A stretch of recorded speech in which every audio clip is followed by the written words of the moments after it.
Welcome to the Slop Farm. Enjoy the video. You start by preparing the phone and getting directly into system controls. First, make sure your Hot 30 Play is updated. Once done, unlock it and open Settings.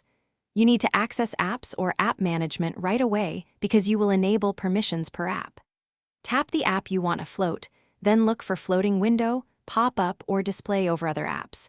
This is the permission that allows a small movable window. Do this now so the next steps will work without delays. Once the app settings are visible, you must enable the actual floating permission. You will find it under Permissions, Advanced, or Display over other apps, toggle floating window, or allow pop-up. After toggling, return to the home screen and open the app you changed.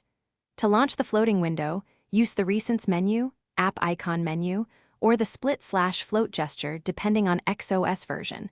This creates a small movable panel. If it does not appear immediately, open the app and try the app icon long press. You're now finishing by positioning and securing the floating window.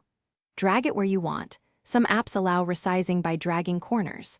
Make sure battery optimization isn't killing the app. Go to Settings, Battery App Launch, and set the app to manual or allow background activity.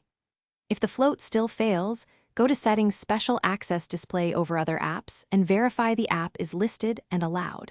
If you hit a persistent problem, restart the phone after changing permissions and try again. Thanks for watching. Consider subscribing if we helped you today.